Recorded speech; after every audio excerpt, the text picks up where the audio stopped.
Welcome to today's episode of the Group Therapy Podcast. Today we have returning guest, the man behind the new cult film. Don't F in the Woods, because we're going to take a few seconds before we can say that, because you got to wait like 10 minutes before you can drop the F-bombs in the podcast. Shawn Burkett here today, and Shawn's flying solo today, because usually when Shawn's here, we got Ryan here too, but Ryan's not here today. So, no. Yeah. But you've got some, you're working on a new project right now, Mr. Buzzkill. Yeah. Yep. How's that coming along? It's coming along. It's like a new old project. Because we filmed literally 90% of it back in between 2020 and 2022. I wondered if that was the one you were working on back then. Yeah. Yeah. But then we had some issues with cast, and then I got sick, and it's just everything's gone on the back burner. But we found a new and creative way to be able to finish the movie that is actually going to make the movie a little better. Hell yeah. So, because I'll say this with all you directors, I don't know how you do it. Wrangling actors and actresses is like wrangling squirrels. I don't know how you guys do it. The worst part of filmmaking for me is scheduling. Yeah. Just getting everybody to be on the same page, because like I'll reach out to people and be like, hey, it could be June. I'll be like, what does your July, August, September, October look like? Like, send me a screenshot of your calendar of what you have going on when. So that way I can try to play some strategic game to get everybody in one place for like a very little amount of time.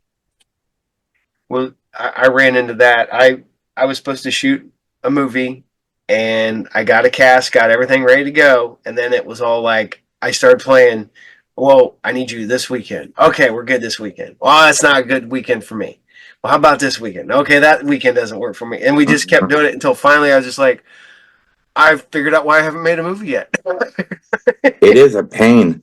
That's why I started making movies with only like 4 people in it. Like, just, well, you do movies, and you'll put yourself in there to cover, and you and Ryan and stuff, you'll cover spots, because it's you can rely on yourself. You're going to be there. You might as well. Right. I'm not gonna lie though. I rewatched Betsy. Okay, this is the one we talked about. I have a copy, and it's called Betsy, but it was on Tubi, and it's Animal Inside. Mm-hmm. And I'm sitting here watching it. I'm like, Animal Inside. This is Betsy, right? I watched it. I'm like, yeah, that's Betsy. But I'm not gonna lie. You make the worst rapist ever. I know, and it's one of those things that I could not find anyone to play that role. I offered to pay people to play that role. I was like, literally, it's gonna be like an hour of your time. I'll give you $100. Like, we're not even gonna really see your face. Like, because in the end, what's funny is that scene actually cost us more money with me doing it, because I was working security at the time. Mm-hmm. So my jacket is my security jacket, and it has the security company's name and stuff like on the arm and here, to where we had to then pay a CGI guy to CGI it out to get rid of it. So, but yeah, I didn't want to play a rapist. And what's crazy is that we shot the one scene so many times where I spit on my hand, and every time I missed my hand. Like, I couldn't spit on my hand to save my life that day. you know what? Like, you need one again. Yell at me. I'll try to make it down there. I was I was I was a rapist in another movie, but I never. That was what my character was called. But I never do anything. But yeah, that's why. Yeah. uh, but and we had this discussion on messaging. Why why the name change from? Um, so the first time that we secured distribution for that, it was through a company called Viva, which at the time, the only movie that they had out that I recognized was an animated film called Son of Bigfoot. But I saw that and I was like, okay, well damn, that's on Netflix. Mm-hmm. So it's like, okay, so at least they're able to get stuff out and Yeah, about. So I thought it was a good move. My sales agents thought it was a good move. Well, it wasn't a good move. We never saw a dime from them, and the film was out for well over a year on platforms, and yeah, we never saw a dime from them. They didn't send us regular reports. Um, we ended up first because they didn't put it out physically. yeah.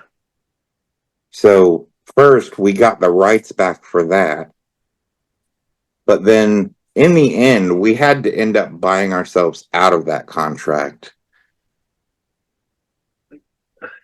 They didn't pay you, but you have to pay them to get your shit back.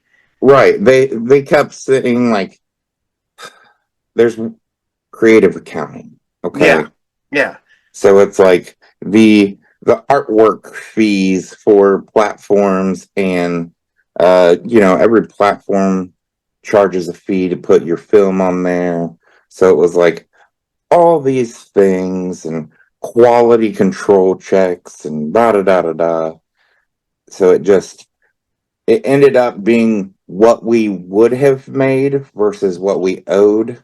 We basically had to pay off that difference, which was like $1,700.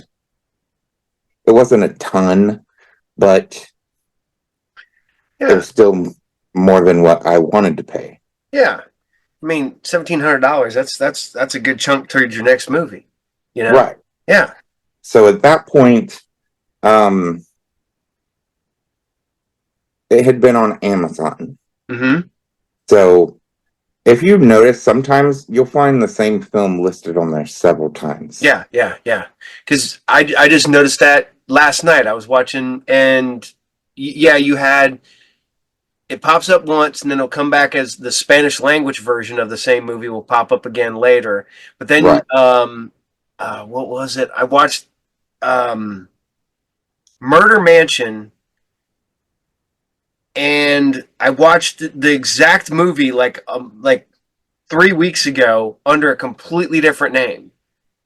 I think it's Murder Mansion. It's I can tell you at the beginning because it has the guy on the motorcycle and they're it's British. They're going there. I think it's an Amicus film. I believe maybe.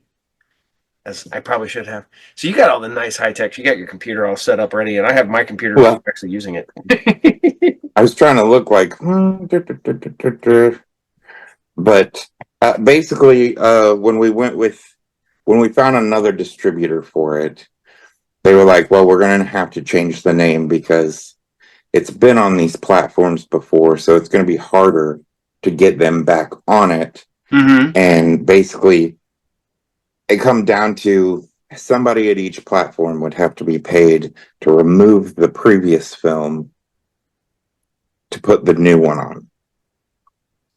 So at the end of the day, the what's the word?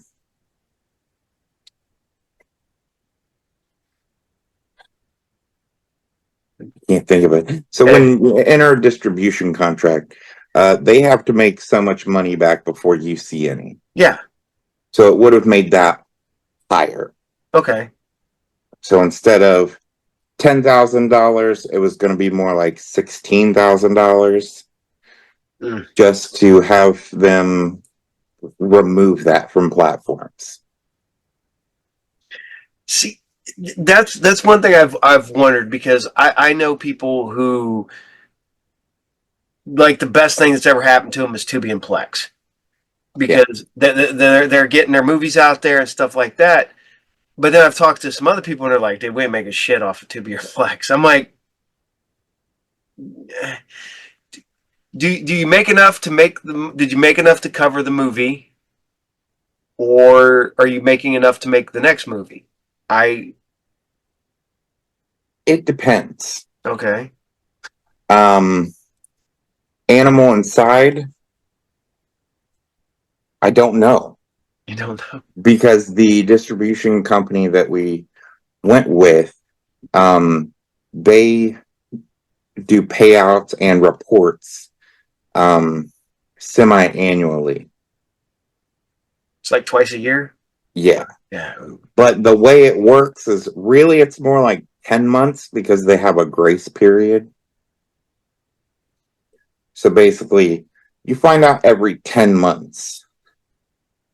And I want to say we got one at the beginning of the year. We should be getting one very soon. But the one at the beginning of this year was the first time we saw what Animal Inside was doing number wise. To where it was about halfway to being out of the red. Okay. But now, like, Don't F in the Woods, Tubi is, I mean, every quarter, like, a minimum of $1,000 just from Tubi. Okay. Like, but it's normally Tubi, Voodoo, or Fandango. Those two are the big ones. To where, like, you're talking at least $2,000 a quarter for that movie just from those two platforms. And that movie came out in 2017. Damn. It did, didn't it? That Yeah. that doesn't seem right. Or just So, like, yeah. it's still performing very well. Well, yeah. Well, it's got the catchy title.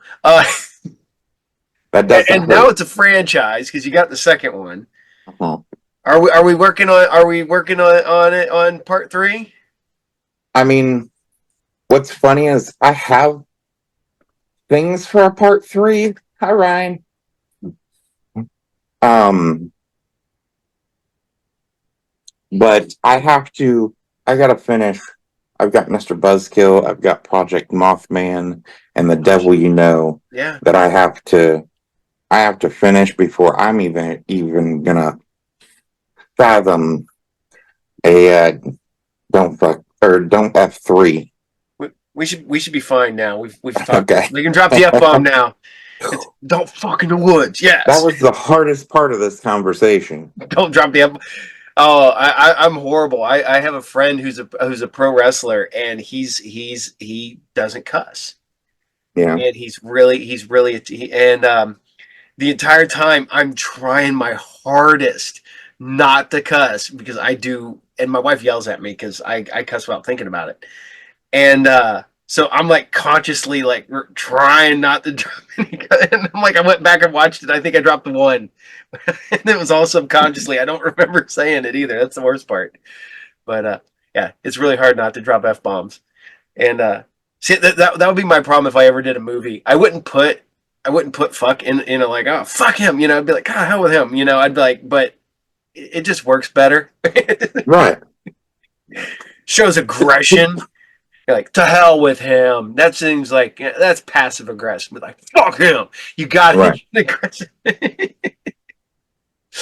uh, but how are Mothman and Dark coming along?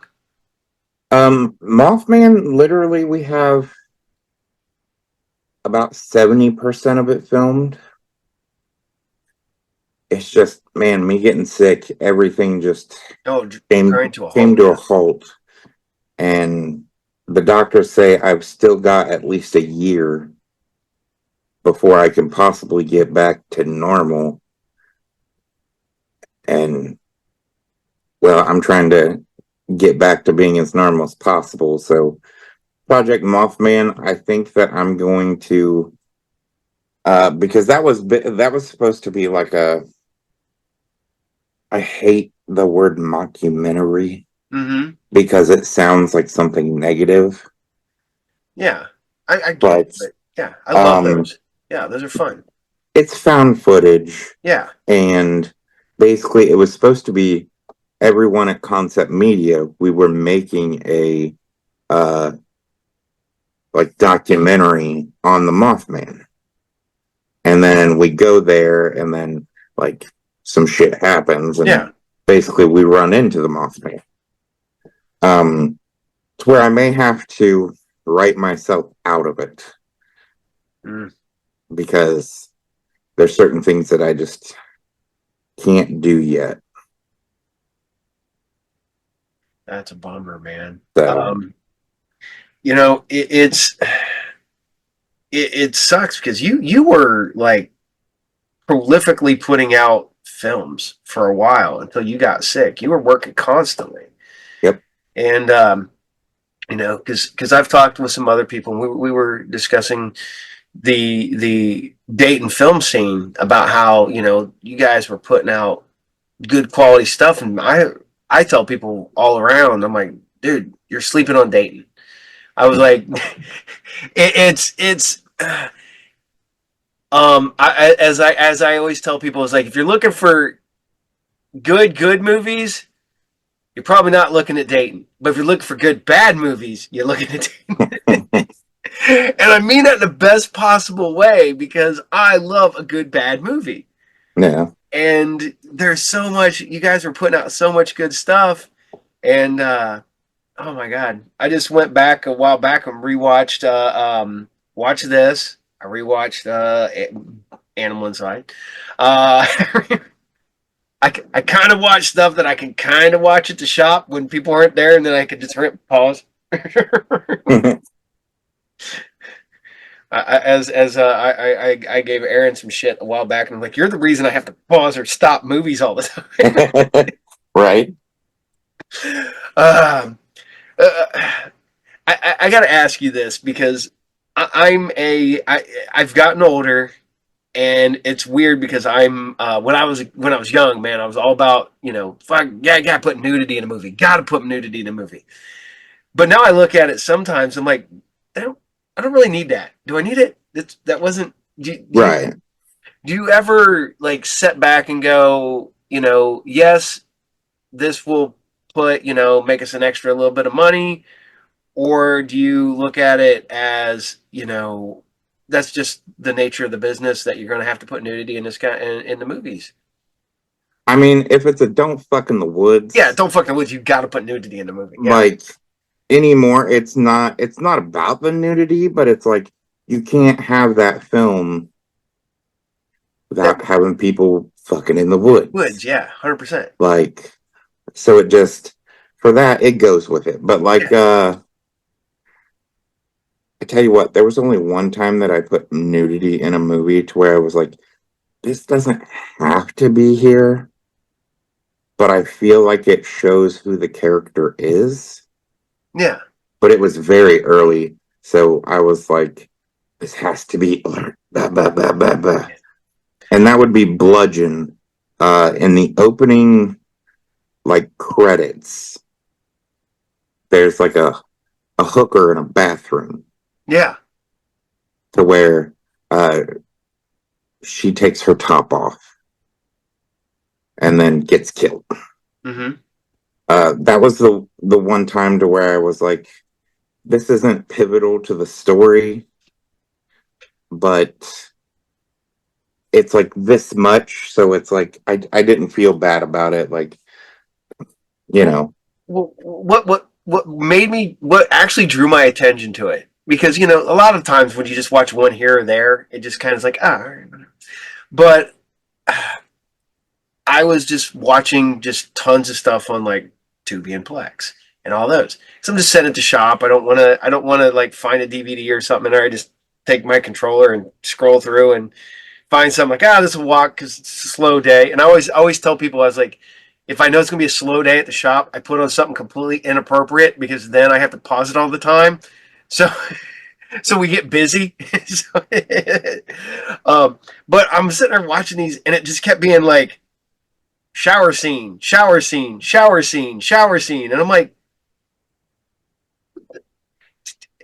that guy was just getting out of his car, and they're like, he's walking to the house, and they keep flashing to his girlfriend in the shower, and I'm like, that doesn't need to be there.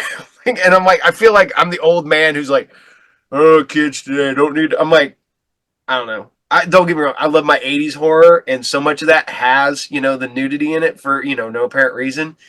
And but no, it was just like the amount I just was watching, and like all these low budget movies, almost every one of them had a shower scene in it. I'm. Let's see. One. I think I can only think of two films that I've done that have had a shower scene, and that would be The Sleeping Soul. Mm-hmm. It had several, Yeah. which was crazy because when that came out, everybody was like, "Why all the nudity? Like, why so many shots of her showering?" And I was like, "Apparently, you didn't understand that this was her repeating things Mm-hmm. because she's in purgatory. So it's like she's just reliving things. So it's like that's on that day, that was part of what she was reliving. But in Don't Fuck in the Woods 2, uh, that shower scene, I was like, we're gonna take the shower scene and just to the max, to the max, to where we start out with that slow, low level move in and we see people's feet. We kind of come around the curtains and then she's just getting railed. Like, I don't think people expected that, like, for it to, I guess, look that graphic. Yeah. But what's funny is that's not how the scene was set up at first. But the actors, they were like, let's just go all out. And I'm like, okay. Because we weren't even like,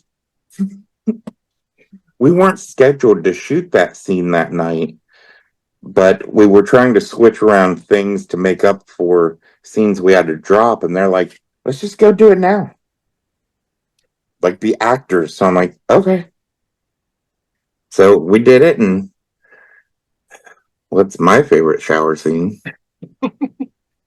You ever get lucky and like they're just a real couple, so they have no problem with being nude together and stuff like that? So it's like, fine, fuck it, go right with it. I haven't worked with couples, but I mean, Mark, he's a professional, hands down. He was completely fine with it.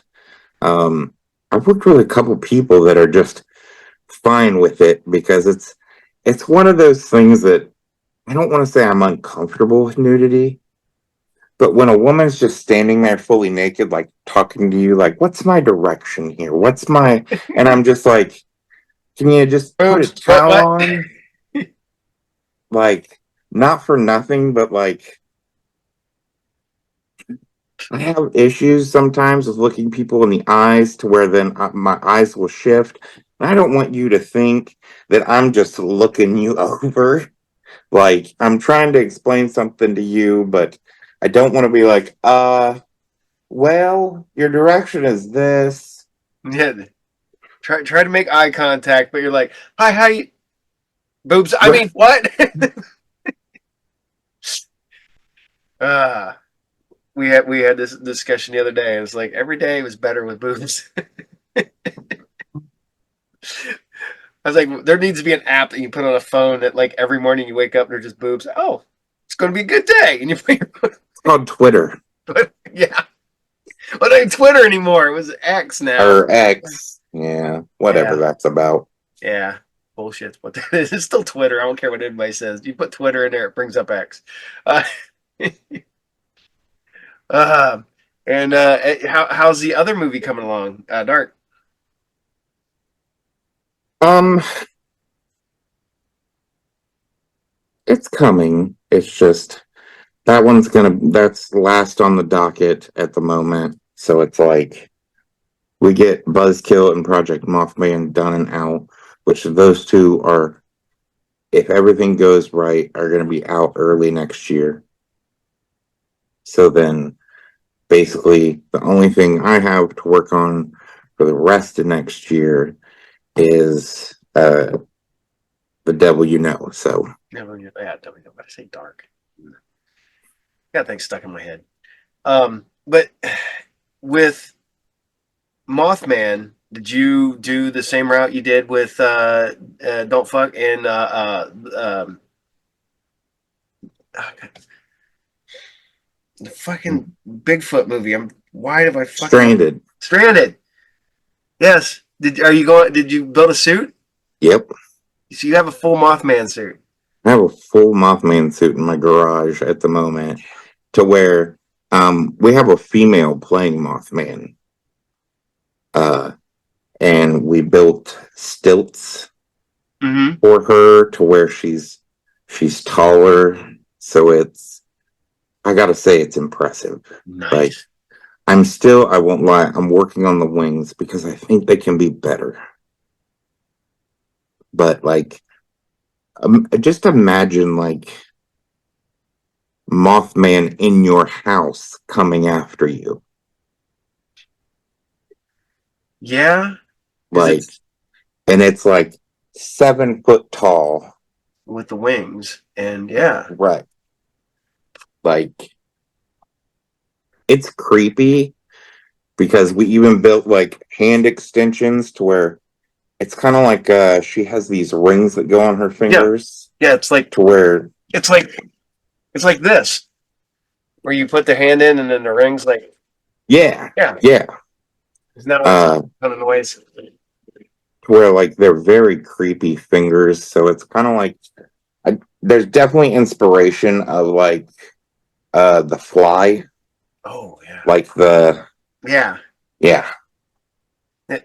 No, did you design or did you go from like artist renderings and stuff like that from the actual stuff? No, I just started sculpting some stuff, and I made the like head mask before anything, and I was like, I don't want this to be like the traditional like moth feather wings, or necessarily even like bird-like wings. Like, I want this to be, for once, something that couldn't be rooted or like a real thing. Yeah. It's not one of the things that can be mistaken for something. Oh, it's something else was the Mothman. You're like, yeah, right. Like, I don't want there to be any mistakes like, oh, it was some sort of bird hybrid or something like that. Like, so it's definitely more in the, I call it like the shadow realm. Like, it almost can like appear out of darkness. Oh yeah. So I like that idea. Yeah. We a couple years ago, Tina and I drove through Point Pleasant on our way to Virginia, and for some reason at night they shut down the public restrooms at the rest stop. And I go, Tina goes, I wonder why they do that. I was like, you don't want to go take a leak and Mothman come up behind you while you're right. And she goes, oh, that would be horrible. I was like, because that's where he would get you, in the bathroom. Right. But you guys always do really like you push your special effects and your makeup and your suits and stuff pretty far for what limited budget you guys have, and it's impressive. And yeah, It's a lot of just research. Like I'm one of those people to where it's like it's not about saving money because like man, if only I could get the time back that I put into like making this suit to be able to focus it somewhere else, that would be amazing. But you know, when we talk to somebody and they're like, yeah, I can make that suit for 10 grand. I'm like, I bet you could. yeah, But I don't think it needs that. Like Mothman, it's black and red eyes. yeah. Like that's the main things you need. So it's like I don't need to be able to see scales or a skin texture. It's like this is found footage. Like the camera shake alone, you're not gonna see that stuff. Yeah, yeah. Like so it just got to the point where it's like we can do this, and I think we may at the moment have $400 into it, Oh, that's not bad at all. but a lot of time. Shit, I got $300 in a Spider-Man suit. It's not up here. Because I don't care. But you, like I said, you guys do pretty good. You are one of the people that I think has figured out how to do the best with limited budgets. Because you do stuff yourself, like you built, you know, you're sculpting, you're doing everything, you're filming. Yeah, it takes a little bit longer to get your movie out, but you also maximize your budget by doing a lot of work yourself, and that's impressive. That's I try to because like I don't know, don't get me wrong, it would be nice to raise more money to have better things to make yeah, the film look better. But to be honest, as an independent filmmaker, I know what distribution companies are out there. So it's like, no matter what, if we have $50,000, we have $120,000 into this film. The distribution companies are still going to make me the same offer. mm-hmm. So it's like, the more money I spend on a project does not matter because the return on it is still going to be the same. So if you can make it for as cheap as possible, in the end you're gonna maximize any potential return because I mean a $10,000 film versus we'll even say $50,000 film between investors or whatever you have to get that budget, they got to be paid back first, but they're not getting paid back till the distribution company gets paid back. So it's like unless you can get over that $1 million budget, your distribution companies are, I mean, they're the lower level distribution companies. Yeah. So it's like just knowing that. I mean, I saw a movie, I'm not gonna name names, but that literally cost $500 to make. Mm-hmm. And it got put on Tubi.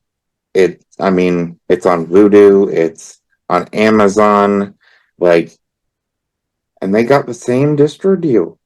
So it's like they are making money almost, instantly. So it just goes to show, like, I tell as many filmmakers as possible, do your research because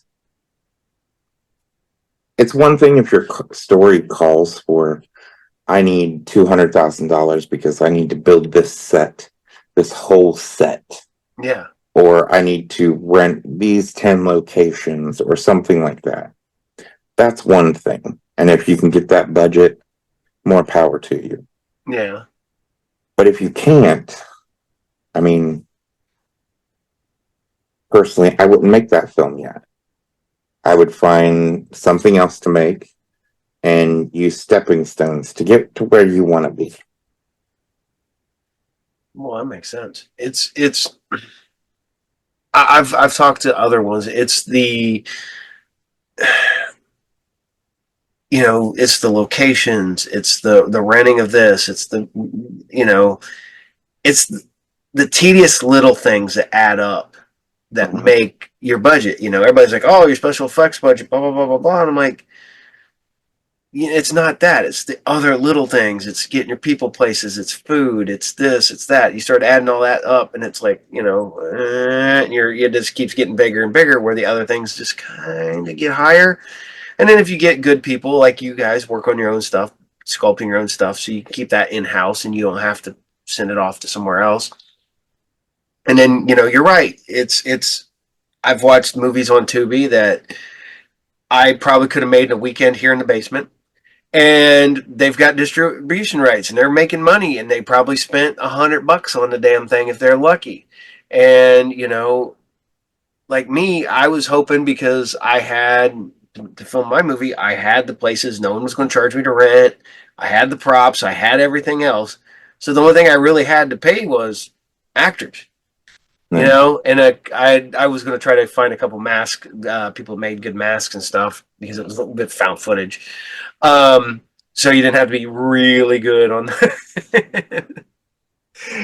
and and I could have done it on the super cheap. And I've talked to people who, oh my God, I had one guy get a hold of me at a con. He's telling me, he's like, oh man, we're doing this movie, blah, blah, blah. Because I'm trying to raise this kind of money. I'm like, damn. He's, well, I need to take a year off work so I can make it.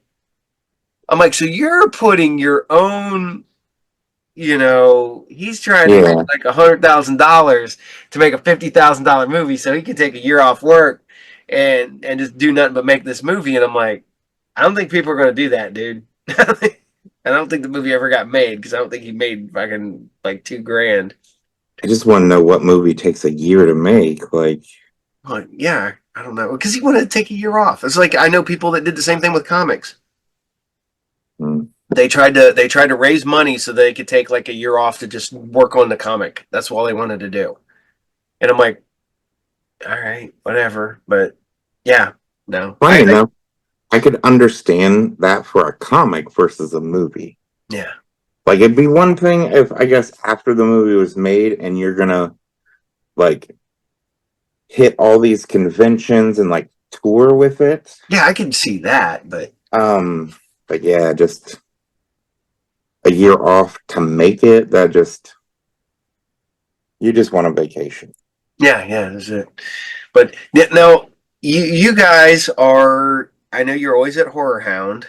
Mhm. What do you hit any other conventions to take your movies to? We do sometimes. We normally do, like, Scarefest and both the Horror Hounds for sure. We used to do Days of the Dead, but we try to stay so close to Ohio to where the show in Indianapolis just kind of, I mean, we were making some money, but the cost to profit ratio just, it wasn't worth it for the travel. Oh, people need to understand that. I've tried to explain that to people. They're like, "Well, you were going to go to that con for free." I'm like, I still got to pay for a hotel. I still got to pay for my travel. I still got to pay for any merchandise I'm going to take there to sell. Just because I Right, got a table and food and stuff for the day, that's free. That does not offset the cost, the amount of money that I need to make. Plus, I have a business, so if I walk away from that, I'm losing money not being at the shop on the weekend. So right. yeah, but do you? I guess I need to ask on this one. I know I've talked to other directors and people, producing movies and stuff, and they've gotten away from distribution, and they distribute their movies, physical copies, all on their own. Then they do, they only have their I guess their distribution people working on, getting them on Netflix or Tubi or all that stuff. Now, where do you stand on that?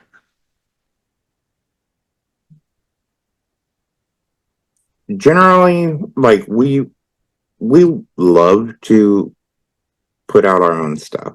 Mm-hmm. We have some titles that we release ourselves and we'll put on like Film Hub or whatever to get them on Amazon and Tubi and that kind of thing. But then we have some titles that we go with distro because honestly, with distro, your film gets out a lot farther and a lot quicker to where it literally boils down to, I mean, especially if you have investors, you know, your goal is to pay them back first and as Mm-hmm. quick as possible because, well, you're going to need them to invest in your next project. So we do a bit of both. With some of the distribution, we, after so long, we will go back to them and be like, okay, so say this title isn't performing well physically for you guys.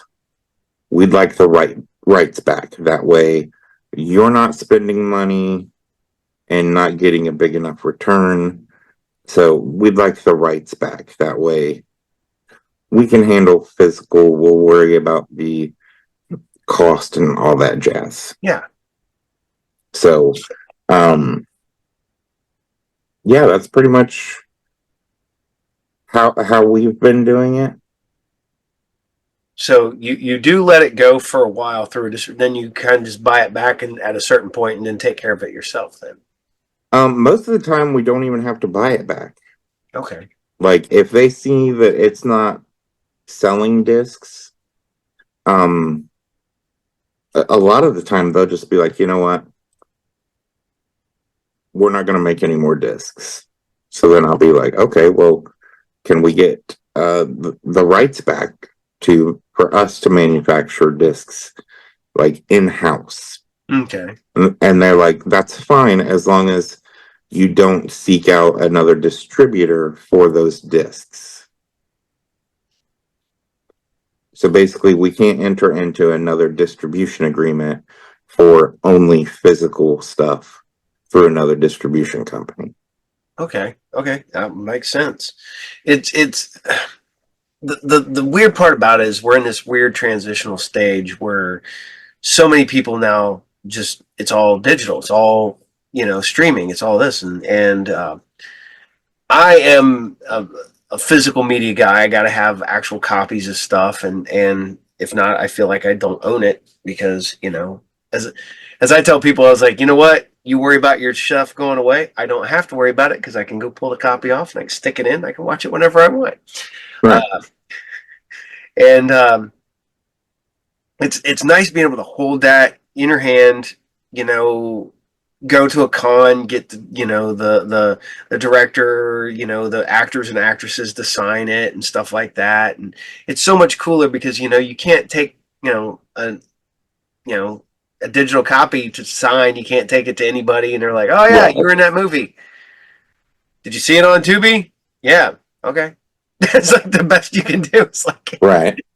you can't, you can get a picture taken with them, but it feels like it's when there's more. It's nice being able to go through. I was watching a bunch of movies over the other. I found my old DVDs. Well, not my old DVDs. I found all my local stuff the other day, and I was going back and rewatching a lot of it. And then I was comparing it to what it looks like on streaming to what it looks like on DVD. And some of them, I don't know if it's the quality of, maybe my stream isn't running real good that day, but, or maybe it's just my imagination, but it always looks better when it's on a DVD or a Blu ray than when it's streaming. So, but Yeah. that's or that's like I said, or that's just me being a physical media snob where I have to. Oh, I'm the same way. Like, if there's a movie that, like, I don't buy a lot of movies anymore because I do a lot of digital Mm-hmm. stuff. But like, if there's a movie that I'm like really into, I'll totally buy it. Yeah, it's definitely one of the, I don't buy as much as I used to just because there's just not accessible like it used to be. You used to be able to go to Yeah. Walmart, and now they're a little tiny department. And now I got to order everything off of offline or Amazon or go to Yeah. cons or whatever and buy my stuff that way so I can have it. And then next time I run into you at a con, sign this. Uh, and then you're like, how many do you have? I don't know. It's like fifth one. No. I'd be like, "Are you selling these on eBay? What's going on, Paul?" No, what I did one time is that I bought a bunch of DVDs off a guy, and I got um I don't know if you went to like a Family Video when it was going out of business when they were going out because you could buy DVDs like for super dirt cheap at the end, and I got a lot of local. So some of your movies were in there, some other people's movies were in there, and I think I got like maybe 3 copies of Bludgeon that weekend. And so I think you signed them, and so I just gave them to my friends. So I was like, okay. Oh, was that at Picklecon? uh, no, maybe Maybe. I don't. It's I know I got some, but yeah, I end up giving them to like I give them to my friends because I'm like, here, and then they'll have them in their collection. They're like, these are cool. I got signed movies. I'm like, yeah, I got signed movies. You can talk to me.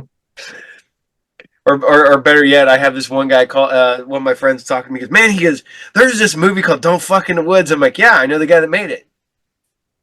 What? It's like I pulled it up one day. I was like, Shawn Burkett, and I pulled up my phone. Shawn Burkett. It's like I know. Oh, okay. So he made a movie called Don't Fuck in the Woods. I'm like, yeah, he definitely did. Yeah. 2 of them. Uh, he said, there's a second one? Yeah. And then I was like, dude, did you even try looking at it? Because I found it by accident in the horror movie section on Tubi, and I watched it. I was like, you can find part 2 on there also. So, but it's, I think it's cool because, so many of these are kind of worldwide. People can watch them wherever, whenever. And it's cool to see. But then, do you still have a problem with people like, given the fact that it's free in a lot of places, do you still have people like try to put it on YouTube and stuff? Oh yeah. Oh yeah. Like I will occasionally just look to see if there's anything, and I normally at least always find one or two, and I'm just like, why? It's literally free. Like, Yeah. what's the point? Like, I just don't get it. Yeah. And I'm going to ask you because I got to figure out if we can do this here. I do my horror host character, and I did cheesy, just lack of a better term, either public domain movies or just movies people just don't give a shit about anymore. They're just so dumb that nobody gave a crap about them. But would you ever let a horror host use one of your movies or any of your movies? In what capacity, though? I do not. I guess I don't make fun of movies because my whole thing is I like telling people, like the history of where this came from, why this actor did this, or where the director filmed, and I give little tidbits of information through the movie. And then, I'm like, hey, you can find these guys over here. Yeah, and I always give their information and stuff like that. But no, I would never, I'm not going to, for lack of a better term, what I say, Elvira it, where you just make fun of the movie the entire time. Especially if it's something I like, you know. But if it is a goofy movie that is made to be made fun of, then yes, I will make fun of it. Like I did Yeah. Elves, the one with Dan Haggerty in it, because nobody Yeah. cares. And I'm like, I put it on my Christmas one. I'm like, let's see if this gets past everybody. Mm, mm. The music. I got dinged on. Nobody cares about the movie, but the music was what people worried about. So, So, like, basically, if you were saying like you wanted to do a streaming event yeah, with it, um, that wouldn't be my call. you got to go past the distribution people, right? Yeah. Yep, because they have, um, it's crazy what they will blanket statement like we require physical, digital, and theatrical rights. Yeah, so nobody can make a play of it. Well, no, no. So, like, basically, there can't be like we had somebody in Indonesia want to put it in theaters for like a month, Mm-hmm. and but they would have had to gone through the distributor to do that because they have those rights. Okay. So, like, I've had a couple people be like, "Hey, we want to play this at our. We're having like a Halloween event at a theater." Mm-hmm. And my first question is like, "Okay, are you charging money?" And they'll be like, "Yeah." I'm like, "Listen, I can't tell you yes or no. You would have to ask a distributor." But hypothetically, uh, if you don't think like 1,000 people will be there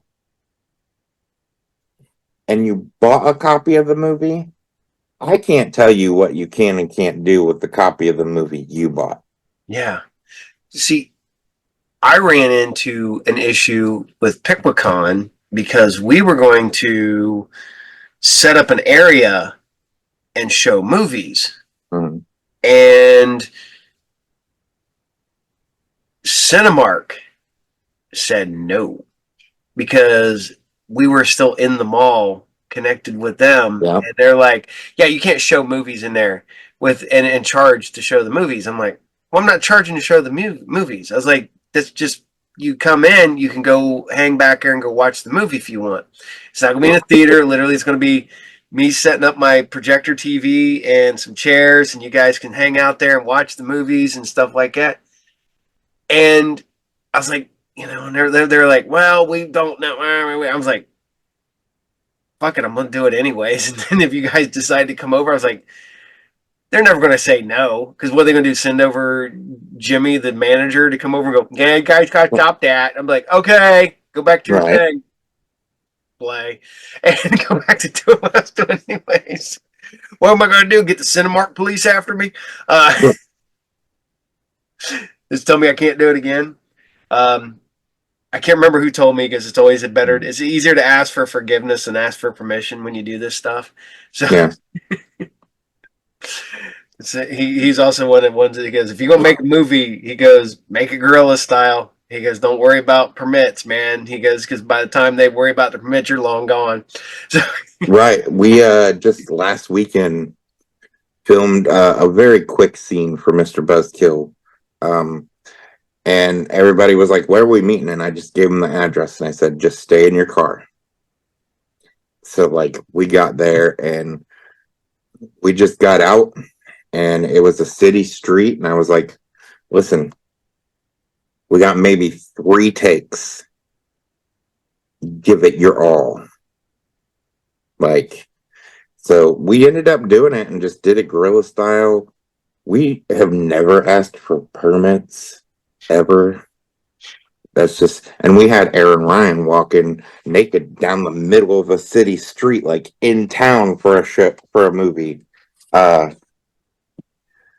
we just, at 2 a.m., people aren't really out in like small towns. yeah, And if they are, well, they caught a show. yeah. Oh man, I gave Aaron some shit a while back. I was like, I don't remember what movie she was, but she's naked. She kept looking off to the side. I'm like, what are you looking at? And she goes, I don't know what I was looking at. I get, were you checking because you hear noises? I was like, were there some Boy Scouts out there that became man scouts because they saw those naked girls? I hope not. I'm like, all right. But no, it's It's so funny because I watched that a while back. I watched that documentary about Larry Cohen and talking about making movies guerrilla style and working with all these people. Or my son loves talking about Basket Case Yeah. with the whole scene where he runs naked down the street. He goes, yeah, they went through there and they hurried up and swept everything off so he wouldn't step in anything barefooted and shot him running through there naked. And it was all guerrilla style. And I was like, oh my God. I couldn't imagine trying to run down a busy street naked and Yeah. hope you don't get arrested. Because that would be the one time you would totally 100% get arrested when you're naked running down the street. Uh, but so I've been needing to ask you this, and I keep forgetting. How long have you been making movies? I believe it's 13 years now. 13? It would have been 2000. It was uh 2011. 2011. Is that 13? I don't No, know. maybe. Or it's gonna be 13. Well, It was like February of 2011.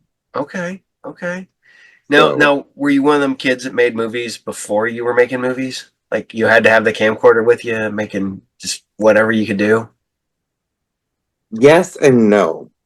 Like, I'll never forget, like, when the Blair Witch Project came out, that was such a big thing. Oh yeah. Um, that was like the first time ever my parents told me you can't go see a movie or don't bring that to my house. Like, they were just to where I had a VHS camcorder at that point in time, and I want to say it was called the Providence Woods Project. And it was, I mean, we were teenagers, maybe freshmen in high school, and we're out running through the woods just doing stupid shit. It was it was like a mix between Blair Witch and CKY. So um we did that a couple times, but other than that, uh I shot some music videos for bands that I was in and whatnot. Now, I know you were in a band. Do you do the music? Do you or are you For the most part, yeah, any of our movies, um it's either stock score or I'll sit down and do it like Betsy. We That's all 100% original score. Um, so it all kind of has the same tone, okay? like the same atmosphere kind of vibe. I get it. I get it. That's a pretty good idea. I've asked this with other people. Um, do you ever find when you find an actor that you like, you just latch onto them and keep them? Like, yeah, you're going to stay with me. You're not going to go. You're a good actor. You please stay with us. Um, and it's so funny because I've talked to some other directors and they're like, man, I got a couple good actors and I'm always worried that they're going to like make it big, so so I don't have them anymore. Um, I feel like I used to kind of do that with actors and actresses. Like, I really loved working with Aaron Ryan and Haley Madison, Aisha Howard. Uh, but then it got to a point where, like, Got a divorce. well, Sorry. I divorced her before we started uh, I'm sorry. I doing had to I had to film, give you a little really. shit on that one. But Uh, but like, it got to a point where it's like it just became weird. I don't know if it was more of the industry popping in, but like other directors would start talking to certain people and be like, "What? You mean that they're not doing this, this, and this for you?" And like, it just became like a real drama filled thing to where, I mean, some people we just kind of stopped working with. Mm. I'm by no means saying that about Aaron. That's not what happened with Aaron. I love Aaron to Yeah. death. No, I kind of know what happened with Erin. So, yeah. But literally, I think I don't know if I talked to her today or not. But no, I did not talk to her today. Uh, um, no, she's probably one of the few people I talk to almost every day, and yeah, helping her Hmm. through some shit. So, Well, I but tried to get a hold of her like last week. Actually, no, last month. Last month. if you want, I will tell her you're trying to get a hold of her. Tell her to hit me up. Okay, I will. I will. No problem. But it's so funny because I, I like the Dayton indie film scene, but I think it's weird that there's so much like I wouldn't say infighting, but I don't I don't get it. Um, it's not like you guys are stealing each other's like I can get like if I have a shop and you have a shop, we sell the same shit, then I'm gonna one up you because I need that money. But when you're making movies, there's room for everybody, and Right, I don't understand why anybody would get butthurt, about okay, well, this guy's filming in Dayton, making these. I'm like, so why are you guys fighting amongst each other? You guys should actually be working together. But if you can't work together, don't fight amongst each other. Just promote the scene, dudes. Promote the scene. right. I feel like now, if you would have asked me this question like 10 years ago, Yeah. I mean, back then it was a actors. I mean, it was a different scene. There weren't as many people making movies. So when actors got in good with a director, it was almost like pledging their allegiance Yeah. to I can that see that. Yeah. director to where then, that could cause some drama if, I'm then trying to get a hold of this person to offer them this role or something. But anymore, I don't think it's like that.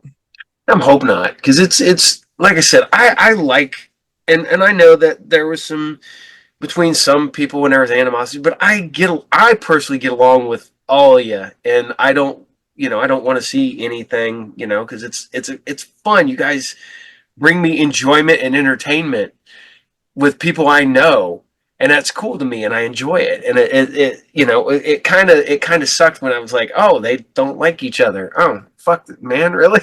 It's like, Right.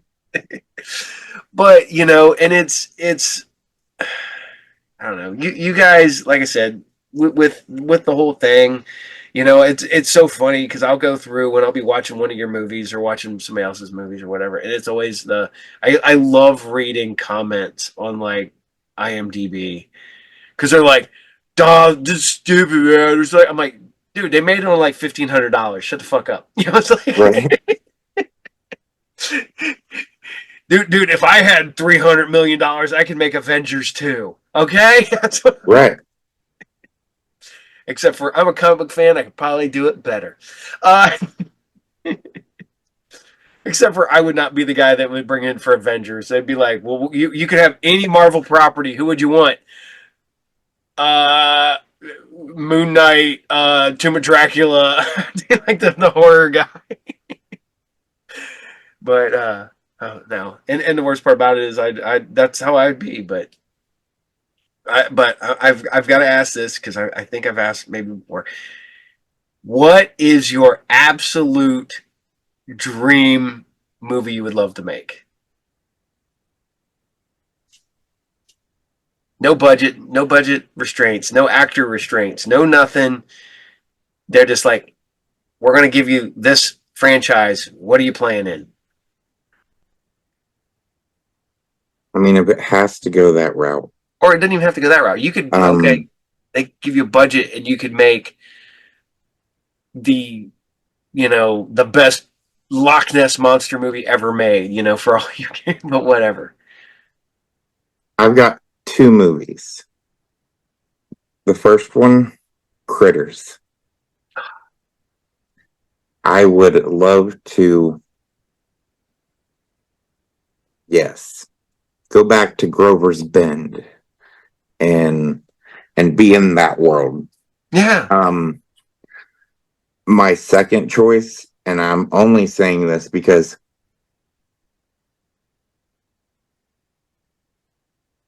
this is gonna sound cocky as hell. I have no other way to show it, but the only thing that I like collect that I am a hardcore fan of is Creature from the Black Lagoon. Okay. I have like the scale arm, Yeah, yeah. like right, like I'm looking at it, like I have so much love for the Creature from the Black Lagoon to where when I hear every couple years something about, oh, we're gonna remake this with this director or have Scarlett Johansson be in it, and like sometimes I'm just like, oh, they're just gonna fucking bastardize this. They are just, it's not about the film, it's about money. Yeah. So mm, I would I would love to spend years in that world. And like I've even read like the script that John Carpenter was going to direct back in the day, and I wouldn't have been happy with that movie. Mm. Like it just, Wasn't wasn't Clive Barker attached to write that at one point? I believe so, Yeah. but I don't think that ever came out. Yeah. And then Guillermo del Toro was attached to it, and that's why he made The Shape of Water. Yeah. Yeah. Because he So it couldn't make just, I don't know. I have like, there's a way to do that movie to where you're not ruining its legacy. see And my whole thing with the Creature from the Black Lagoon, because that was always my when I was a kid, that was my second favorite Universal monster. My first is the Wolfman. I'm a werewolf guy. I love my werewolves, but I'm also monsters, and I like Dracula's Dracula, but he looks like a dude. right, Frankenstein, kind of a monster, which I get, but Wolfman and the Creature from the Black Lagoon are monsters. They don't right. have, there's no human face, face.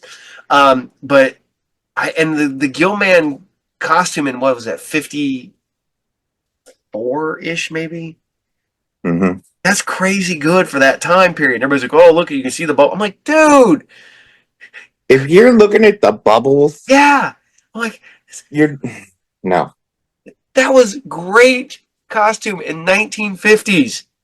right. And it looked cool. But I love the Dark Horse comic that Arthur Adams did. And but I always loved the. I always wanted to do something where he was not the only one left. I always thought Yeah. that would have been a good idea. You know, wandering about. We need music in the background as you walk.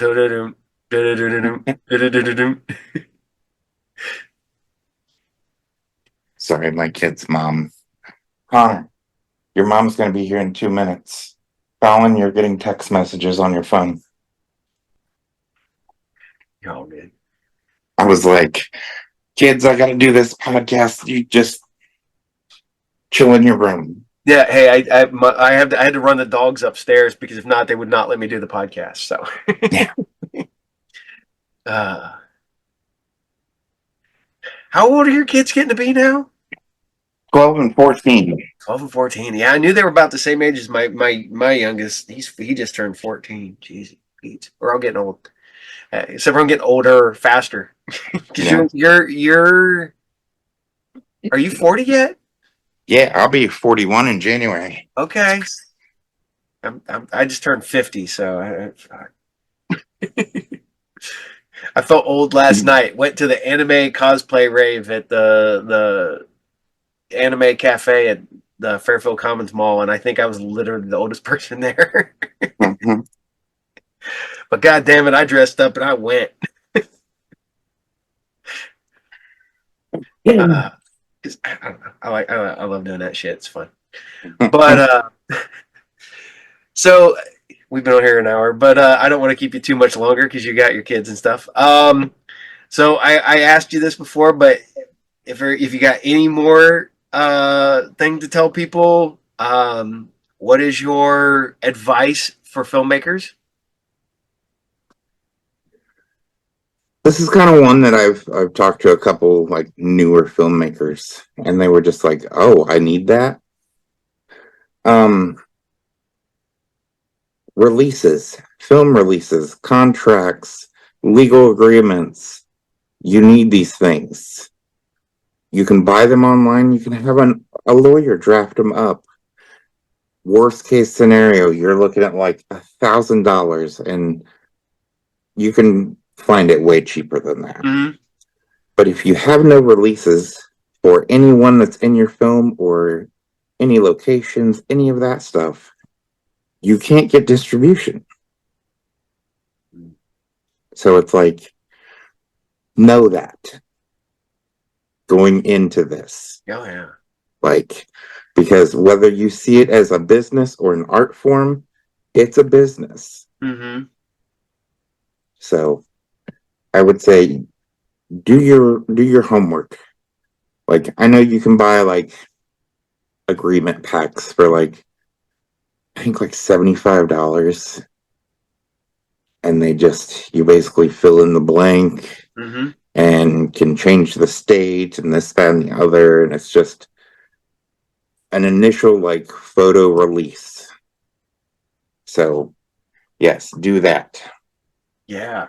That is definitely something that, I didn't even think about. Every movie I've been on, I've signed the paper, handed it back to them, and never even thought about it again. But yeah, my wife has had to do that. She does photography, so she's got the Mhm. because she also does it, uses some of it for like, hey, this is like an ad, I guess. Yeah. The likeness rights, all that funness. Um, So, how do people help you with Mr. Buzzkill? We're currently raising funds, finishing funds on IM or Indiegogo on IMDb. Wrong thing. Uh, we're almost 40% funded. It's only been a week, so I'm not sweating it, but um, the sooner we can get this wrapped up, the better I'm gonna feel. I like crowdfunding, but I dislike crowdfunding just because it's a anxiety thing. Yeah. Oh, I get it. So Yep. Um, what are some of the perks that you got going on for it? we have a this isn't painted, but we have a Mr. Buzzkill pop figure. That's a pretty Me damn good pop. with a little saw. Um, I mean, we've got Blu-rays, DVDs. We have a steel book. Um, you can get a Mr. Buzzkill mask. You can get executive producer credits, associate producer credits. Um, and currently, if you get an executive producer credit, you get a bonus saw blade plaque that has your name on it. Or you can get just this plaque. It won't say executive producer, and it's a little bit different artwork for just backing the project. So, Cool. yeah. Cool. Well, man, it's always fun talking to you. We gotta. I mean, seriously, we gotta get to like go fucking go get something to eat or something sometime. Yeah. We've been talking about this forever, like all of us hanging out and stuff, and just going down there. Um, but yeah, and dude, you're putting out good stuff. You're putting out fun stuff. Um, you've you've been doing it for what like I said, you just had your I know you had your 10-year box set come out recently, and Yeah. and yeah, do we have anything else coming from Concept Media? Not at the moment. We're just before we start anything new, we just want to finish up uh what wasn't able to be finished up because I got sick. Yeah. And I know you are offering, if you want to talk about this, if not, you say no, we can edit this out. To help you out, you're selling artwork. Yeah, I've been doing a little bit of everything. I mean, I make props and everything. I draw and paint. So, uh, yeah, because I've been off work for a year. So, and what really sucks about it is that we just moved into a new place literally a month before this happened. So we moved into a new place that's almost double the expenses of what we were paying at the old place. Oh, I know how that is. So I it it's not been the easiest time. yeah. I can kind of relate. I moved a week later. I hurt my back, and I was off for 6 months. And it took forever to come back and to get Your back. mom's there. So Sorry. no, you're all good. You're all good. Is it? I love going around. What's hard candy? That's what's behind you. Yep. Yep. I'm sitting there going. I saw the picture. I'm like, that look. Oh, hard candy. Okay.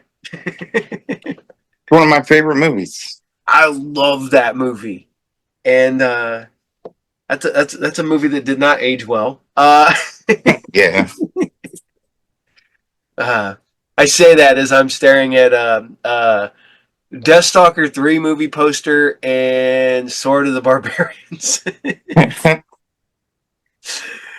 I'm getting ready to start framing up all my movie posters, and so I can rearrange them, like, and so they don't just stay the same poster all the time.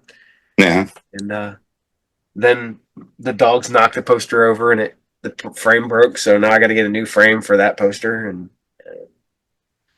You know what? Actually, can I rotate the camera? I can. you can, yes. Oh, that is nice. Like that's part of it. Creature from Like the I've got lots of universal stuff. got the pops. Like but yeah, Creature from the Black Lagoon. That's If like my favorite thing. do you have the little Remco 3 3/4 inch figure? Yes, I don't have them displayed though. Okay, because I think I have. Um, If I have one, I was gonna just give it to you, but if you got one, because I have, yeah, I'm looking out there over here. Just, I've got Creature from the Black Lagoon, Revenge of the Creature from the Black Lagoon, and then Creature Walks Among Us. 3.75s. okay. I have the creature that walks among us on 8mm film Yeah. with my stuff back there. See, I don't focus on one thing. I probably should. That would probably make my hobbies a lot cheaper. I don't know. I don't know if I've ever showed you this, but I like Star Wars Yeah. and and as some of them, then just boxes of comics sitting like everywhere. There was a Nice. bar. There was a bar back here at one time. Now it's buried under boxes of comics and just dumb shit. But yeah, and then you get the where I do all my editing, and this is my, and then I got Shogun Warriors and ah, a lot of Nice. a lot of. Well, it's one of them things where I blame my mom for this because she made me sell off all my stuff when I was a kid. So and then I started buying my stuff back, and then when I told you when I lost my job and I had to sell all that stuff back off again, and now I don't sell it. So when I get it back, I'm like, no, mine. Yeah. But all right, sir. Well, I'm gonna let you get doing what you need to get done for the day because I gotta go dig 4 holes and 4 specific holes. But it's always good talking to you. And Yeah, if you need anything that I can help you with, let me know. And if you need a location, you can always use the shop. Need props? I just got a shit ton of airsoft guns. The ones that look real, the metal ones, and the whole 9 yards. So man. you need any of that, just let me know. I'll loan them to you. I have no problem with any of that stuff. So, All right. um, and I hope to see you soon, man. I hope you get well and you fight this crap and you come back better and stronger than ever. And just fingers crossed, man. So. Yeah. And I will post all the information at the end for people can send you, where your Indiegogo stuff is and where my cat is now meowing and I don't know where she's at. Oh, there she is. It's not my cat; it's the wife's cat. Yeah. And my cat's quiet, scary quiet. No. All right, man. Well, it's good talking to you, and I will hope to talk to you again soon. And hopefully I'll get this all edited and drop it tomorrow afternoon. So to drop it noon. Okay. So, all right, sir. Awesome. Yep. I like to be on the ball with this and get these things out as quick as possible. So that way we can get you Yeah. in as fast as we can get the news out that you need, with the Indiegogo and stuff. So, all Okay. right. Well, I will tell you goodbye, sir. I don't know you're talking to Ryan. Tell Ryan I said hi because he dropped off of social media, so I can't say hi to him no more. So Yeah. you say he does that every once in a while. I probably should do that too, but on here. All right, man. Well, you have a good night, and I will talk to you soon. Man, thanks. Later. Bye.